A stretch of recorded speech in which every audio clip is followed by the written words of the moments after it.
मध्य प्रदेश के मुख्यमंत्री शिवराज सिंह चौहान लगातार प्रदेश की बेटियों के लिए काम करने में जुटे हुए हैं। पहले लाडली लक्ष्मी योजना से बेटियों का भाग्य बदला, अब मुख्यमंत्री विवाह योजना से बेटियों की मदद करने में जुटे हुए हैं। बेटियों और बहनों के लिए लगातार वो काम कर रहे हैं। अब हम सामान नहीं देते क्योंकि पता नहीं किस बेटी को किस चीज की जरूरत है। इकट्ठे खरीद लाए और सब जगह रख दिए तो कई बार जरूरत है कि नहीं है। इसलिए यह सोचा कि बेटी खुद तय करे कि उसको क्या खरीदना है। और इसलिए अब 49,000 रुपए का चेक बेटियों को देते हैं ताकि वो अपनी मर्जी से सामान खरीद सके, एक छोटी गृहस्थी उसकी बच जाए। मैं एक बार फिर अपनी सभी बेटियों को बहुत बहुत आशीर्वाद और शुभकामनाएं देता हूं और मैं उन सबका आभारी हूं। अब खातेगांव में तो 501 जोड़े आज दाम्पत्य सूत्र बंधन में बंध रहे हैं। आशीष जी को उनकी पूरी टीम को बहुत बधाई। केसला में भी 353 जोड़ों का विवाह है, तो भाभी विधायक जी और उनकी पूरी टीम को बहुत बधाई। चीचली नरसिंहपुर में 190, आठरेर बैतूल में 401, नालछाधार में 144 और राहतगढ़ जिला सागर में 409 विवाह संपन्न हो रहे। एक बार फिर मेरी तरफ से बहुत बहुत शुभकामनाएं, इस संकल्प के साथ कि बेटियों की आंखों में आंसू नहीं रहने देना है, उनके चेहरे पर मुस्कुराहट लाकर ही चैन की सांस लेना है। और इसलिए एक के बाद एक योजना हमने बनाई है और मैं आभारी हूं सभी उन परिवारों का जिनने वर और वधू का विवाह मुख्यमंत्री कन्यादान योजना के अंतर्गत करने का फैसला किया। एक बार मैं फिर बहुत बहुत आशीर्वाद देता हूं, बधाई देता हूं, शुभकामनाएं देता हूं। बेटियों की आंखों में आंसू नहीं रहने देना है, उनके चेहरे पर मुस्कुराहट लाकर ही चैन की सांस लेना है। और इसलिए एक के बाद एक योजना हमने बनाई है, बीजेपी की सरकार ने बनाई है। बीच में जरूर 1.25 साल दूसरी सरकार आई थी, उसने बेटियों से भी छल किया था। बेटियों की शादी हो गई लेकिन पैसा दिए ही नहीं। लेकिन फिर से अब इस योजना को बहुत व्यवस्थित स्वरूप दिया है और मैं आभारी हूं सभी उन परिवारों का जिनने वर और वधू का विवाह मुख्यमंत्री कन्यादान योजना के अंतर्गत करने का फैसला किया। एक बार मैं फिर बहुत बहुत आशीर्वाद देता हूं, बधाई देता हूं, शुभकामनाएं देता हूं। दंतेवाड़ा में आज वन विभाग के काष्ठागार में जमा सूखी लकड़ियों की नीलामी की गई। नीलामी में प्रदेश भर से वन विभाग के पंजीकृत मिल मालिक और लकड़ी के व्यापारी बोली लगाने पहुंचे। इस दौरान 578 लॉट की बोली लगाई गई। इन लॉट्स में कुल 3016 गोले और 357 घन मीटर लकड़ी को नीलाम किया गया। नीलामी में वन विभाग ने 1 करोड़ रुपए का राजस्व जुटाया। दंतेवाड़ा में वन विभाग ने लकड़ियों की नीलामी की। जंगलों से कटाई होती है, मालिक मऊजा के कास्ट होते हैं, जो डिपो में ट्रांसपोर्ट होता है उसकी थप्पी बनती है। थप्पी बना के लॉट लिस्ट अलॉट होता है। लॉट लिस्ट अलॉट होने के बाद एक नियत तारीख जो हेड ऑफिस से तय होता है नीलाम के लिए, उस तारीख को हर छत्तीसगढ़ के अलग अलग डिपो में अलग अलग तारीखें तय हैं, उसमें नीलाम होता है। नीलाम में पूरे छत्तीसगढ़ के व्यापारी आते हैं, टिम्बर व्यापारी आते हैं, वो अपनी बोली लगाते हैं। बोली लगा के फिर अपनी लकड़ी खरीदते हैं। आज के दंतेवाड़ा के नीलाम में कुल 578 लाट था, जिसमें 285 नए लाट थे। 285 नए लाट में 1496 गोले थे और 251.148 घन मीटर लकड़ी था। और पुराने लाट में 293 लॉट था, उसमें कुल 1520 लट्ठे थे, 146.718 घन मीटर लकड़ी था। रायगढ़ में एक नौकरी लगाने के नाम पर एक महिला के साथ ठगी हुई। आरोप के मुताबिक पीड़िता से 13,50,000 रुपए ठगे गए। पीड़िता ने ठगी की शिकायत पुलिस से की है। महिला की तहरीर पर पुलिस ने आरोपी को गिरफ्तार कर लिया, जिससे 8 मोबाइल, 13 सिम कार्ड जब्त हुए हैं। गिरफ्तारी के बाद पुलिस आगे की कार्रवाई में जुट गई है। जूटपुल पुलिस थाने का यह मामला है जिसमें 420 के आरोपी करण दास महंत की आज गिरफ्तारी हुई है। उसने वह एक छत्तीसगढ़ी कार्यक्रम का एंकर है जिसने 3 अलग अलग आदमी बनके पीड़िता अमृता उर्फ माही से नौकरी के एवज में लगभग 13.5 लाख रुपए और उसकी सहेली सुषमा से 2 लाख रुपए की उगाही की थी। आरोपी जो है वो सट्टा खेलने का आदी था। उसके पास से 8 मोबाइल की जब्ती की गई है जो कि सारे पैसे जो ठग के उसने लिए थे उन्हें सट्टे में लगाया था और उससे एक बाइक और एक कार खरीदी थी जिसकी भी जब्ती की गई है। कोंडागांव जिले के एनडीपीएस एक्ट विशेष न्यायाधीश उत्तरा कुमार कश्यप न्यायालय ने गांजा तस्करी के आरोप में गिरफ्तार देवाशीष राय को 10 साल की जेल और 1 लाख रुपए के अर्थदंड की सजा सुनाई है। आरोपी को कोंडागांव पुलिस ने साल 2018 में 3 क्विंटल गांजा तस्करी करते हुए गिरफ्तार किया था। न्यायालय कोंडागांव से अपना कोंडागांव थाना का एक एनडीपीएस का मामला है जिसमें एक आरोपी था जुगानी कला जिला कोंडागांव का देवाशीष राय। इसके द्वारा पिकअप में विशेष चेंबर बना करके 60 पैकेट गांजा जिसका वजन लगभग 3 क्विंटल का आसपास था परिवहन किया जा रहा था जिसे कोंडागांव पुलिस के द्वारा पकड़ा गया था और माननीय विशेष न्यायाधीश श्री उत्तरा कुमार कश्यप एनडीपीएस एक्ट के तहत उन्होंने उसे 10 वर्ष का सश्रम कारावास तथा 1 लाख रुपए का जुर्माना किया है और जुर्माने की व्यतिक्रम पे 1 वर्ष का सश्रम कारावास का प्रावधान। छत्तीसगढ़ के कोंडागांव नगर पालिका परिषद के तत्वाधान में नागरिक मिलन समारोह का आयोजन किया गया। स्थानीय नगर पालिका परिषद परिसर में मिलन समारोह का आयोजन हुआ। इस आयोजन में क्षेत्रीय विधायक मोहन मरकाम, पूर्व मंत्री शंकर सोडी, नगर पालिका अध्यक्ष वर्षा यादव ने संबोधित किया। विधायक मोहन मरकाम ने कहा कि नगर में लगातार विकास के कार्य हो रहे हैं, इसके लिए हमें शासन प्रशासन से बेहतर सहयोग मिल रहा है। मुख्यमंत्री के द्वारा 4 वर्षों में कोंडागांव नगर को 200 करोड़ से अधिक की सौगात दी गई है। इसका संपूर्ण कार्य नगर के विकास में कराया गया है। नगर पालिका मिशन क्लीन सिटी की ओर अग्रसर है। हम नगर में विकास के पैमाने में लगातार आगे बढ़ रहे हैं। नगर पालिका परिषद कोंडागांव द्वारा हमारे नगर के गणमान्य नागरिकों का, हमारे जनप्रतिनिधियों का एक मिलन समारोह आयोजित किया गया था ताकि हम सब नगर के नागरिक और जनप्रतिनिधि मिलकर कोंडागांव नगर के विकास के साथ साथ हम अपनी बातें कह सकें और आगे कोंडागांव नगर के विकास के लिए सबकी भूमिका होती है, उसमें मीडिया की भी भूमिका होती है। अब सबका मार्गदर्शन सहयोग हम सबको मिले ताकि हम कोंडागांव नगर को और तेज गति से विकास की ओर हम लोग ले जा सकें। इसीलिए हम लोग आपसे नंदकुमार साय के भाजपा से इस्तीफा देकर कांग्रेस में प्रवेश करने पर पूरे छत्तीसगढ़ प्रदेश में राजनीतिक जुबानी जंग छिड़ी हुई है। भाजपा और कांग्रेस पार्टी में एक दूसरे के ऊपर आरोप प्रत्यारोप का दौर जारी है। इसी क्रम में बस्तर सांसद दीपक बैज ने भारतीय जनता पार्टी पर निशाना साधा। उन्होंने कहा कि भाजपा आदिवासी नेताओं का सम्मान नहीं करती। सांसद दीपक बैज के इस बयान पर पलटवार करते हुए भाजपा के प्रदेश महामंत्री केदार कश्यप ने भूपेश सरकार को आड़े हाथे लेते हुए कहा कि कांग्रेस के पीसीसी अध्यक्ष का पोस्टर से फोटो गायब होना, उन्हें अनदेखा करना और कांग्रेस के सीनियर आदिवासी नेता अरविंद नेताम, झुमुकलाल भेड़िया, भंवर सिंह पोर्ते और दलीप सिंह भूरिया का जिक्र करते हुए कहा, आदिवासी नेता जब भी प्रबल दावेदारी करते हैं कांग्रेस उन्हें खत्म कर देती है।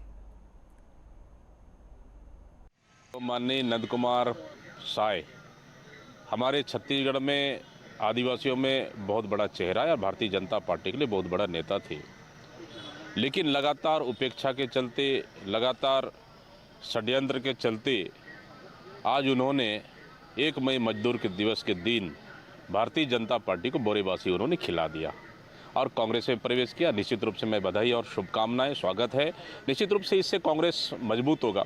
लेकिन देखिए, लगातार भारतीय जनता पार्टी में हम लोग शुरू से कहते आ रहे थे, आज भी कह रहे हैं कि भारतीय जनता पार्टी में आदिवासियों का और आदिवासी नेताओं का कोई कद्र नहीं है। लगातार उपेक्षित करते आई है, लगातार आदिवासी विरोधी चेहरा भारतीय जनता पार्टी है। उसी से कहीं न कहीं त्रस्त होकर नंदकुमार साय ने कांग्रेस प्रवेश किया। इससे कांग्रेस को मजबूती मिलेगी और आने वाला कांग्रेस में निश्चित रूप से जिस तरह से आदिवासियों के लिए लगातार कांग्रेस काम कर रही है, मैं समझता हूँ कि आदिवासियों में बहुत अच्छा मैसेज जाएगा और नंदकुमार साय आने के बाद से कांग्रेस को इससे आदिवासी क्षेत्रों में और ज़्यादा मजबूती मिलेगी। जो नंदकुमार साय जी ने निर्णय लिया है और वो बहुत ही दुर्भाग्यपूर्ण है, लेकिन वो हम सबके लिए सम्मानीय है और हम चाहेंगे कि वो जहाँ पर भी रहें उनका सम्मान बना रहे। उनको जिस तरीके से भारतीय जनता पार्टी सम्मानित करती रही, उसी तरीके से उनका सम्मान रहे और हम तो आगे भी उनको सम्मान देते रहेंगे। ये ऐसा नहीं है, कांग्रेस पार्टी की तरह नहीं है। कांग्रेस पार्टी ने हमारे समाज को, चाहे हर वर्ग को ठगने का काम किया है और मुझे लगता है कि इस पर भी कोई ना कोई बड़ा मामला है और उसको लेकर के जब कांग्रेस पार्टी किसी भी स्तर पर जा सकती है तो मुझे लगता है कि कांग्रेस पार्टी इस पर भी कुछ न कुछ खेल खेल रही है। फिलहाल एक अंतराल, जल्द हाजिर होते हैं।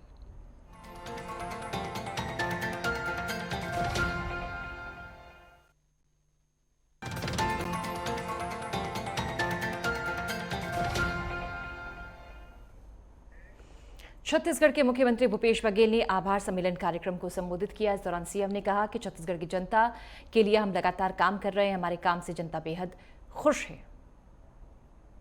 हम लोगों का नहीं है, बल्कि मैं तो आप सबको 3.25 करोड़ जनता की ओर से सभी मितानिन, कार्यकर्ता, सहायिका सबके प्रति आभार व्यक्त करता हूं, क्योंकि जो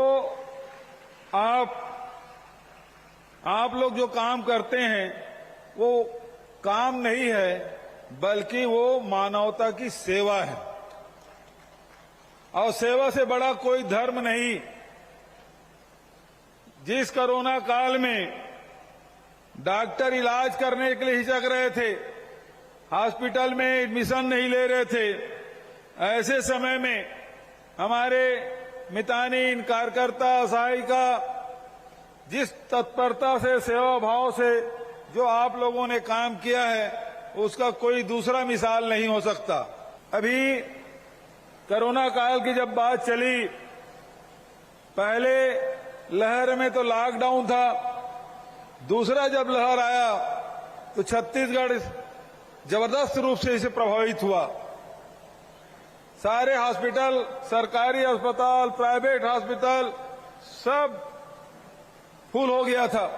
उसके बाद जितने भी हमारे आसपास के, रायपुर है तो रायपुर के आसपास अभनपुर है, आरंग है, बिरगांव है, मंदिर रसौद है, धरसीवा है, तो ऐसे जगहों में बेड लगा के, ऑक्सीजन लगा के वहां अस्पताल हम लोगों ने शुरू की, जांच हमने शुरू की और इलाज शुरू किया। उसके बावजूद भी जब नियंत्रण नहीं हो रहा था तो पूरे देश में अकेला छत्तीसगढ़ है जो हमारी सरकार ने निर्णय लिया कि जितने मितानिन बहनें हैं, आंगनबाड़ी कार्यकर्ता है, सहायिका है, सबके हाथ में कोरोना किट पहुंचा दो।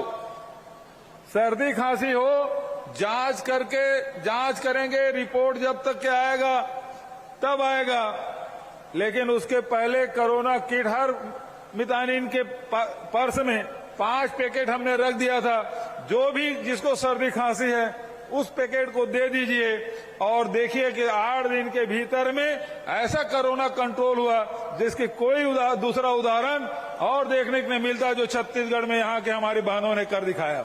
उस समय भी कोरोना काल में ऐसा कोई वर्ग नहीं है जिससे मैंने बात ना की हो। उसमें आंगनबाड़ी कार्यकर्ता है, सहायिका है, मितानिन है, पटवारी है, कोटवार है, पुलिस वाले हैं, व्यापारी हैं, पत्रकार हैं, डॉक्टर हैं, सबसे मैंने बात की थी। और आप लोगों ने जिस साहस के साथ, जिस धैर्य के साथ जो आपने काम किया है, उसकी मैं भूरी भूरी प्रशंसा करता हूं, आप सबको बधाई देता हूं। इसीलिए मैंने कहा आपका काम नहीं है, मानवता की सेवा है। इस अवसर पर आंगनबाड़ी कार्यकर्ता, सहायिका बहनें कुपोषण के खिलाफ लड़ाई लड़ रही हैं।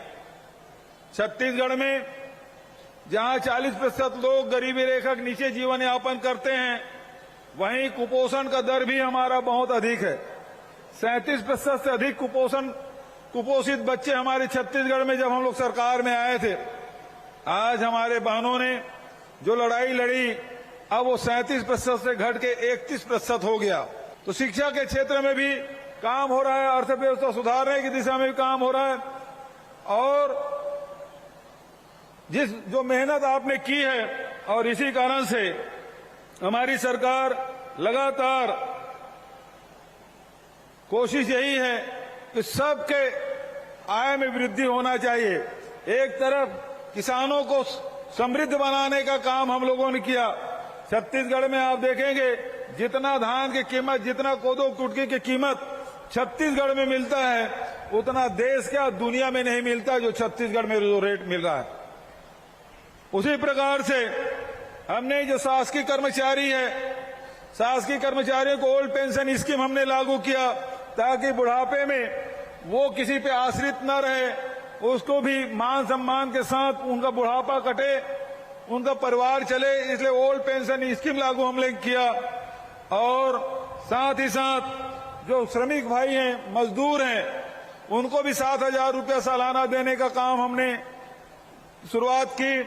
और अभी 30 तारीख को ही हमने 2,500 रुपया हमारे जो बेरोजगार साथी है उसका प्रथम किस्त हमने 30 तारीख को ही उनके खातों में, करीब 70,000 हमारे नौजवान साथी हैं, उनके खाते में 16 करोड़ से अधिक की राशि उसके खाते में अंतरित की है।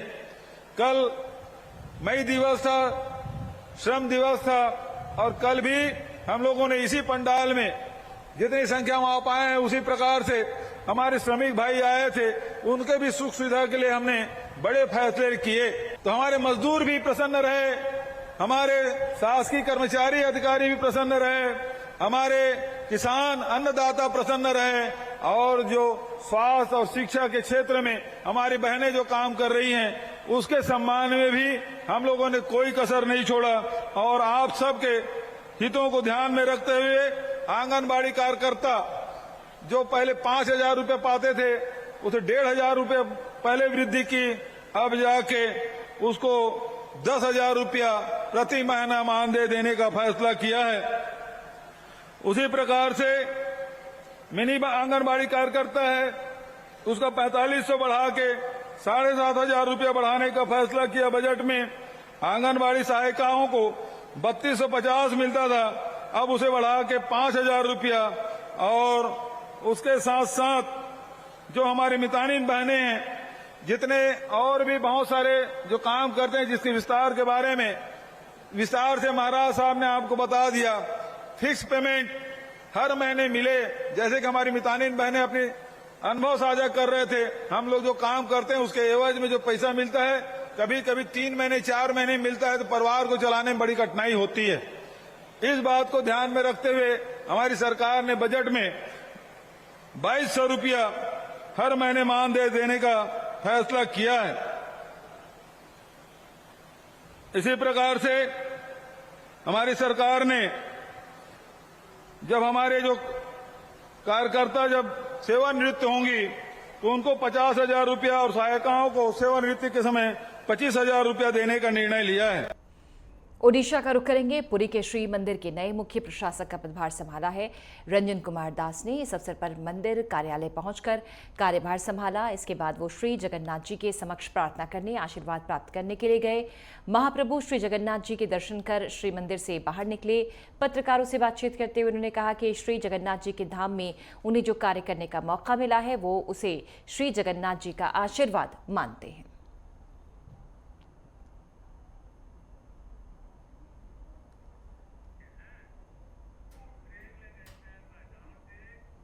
और फिलहाल एक अंतराल, जल्द हाजिर होते हैं।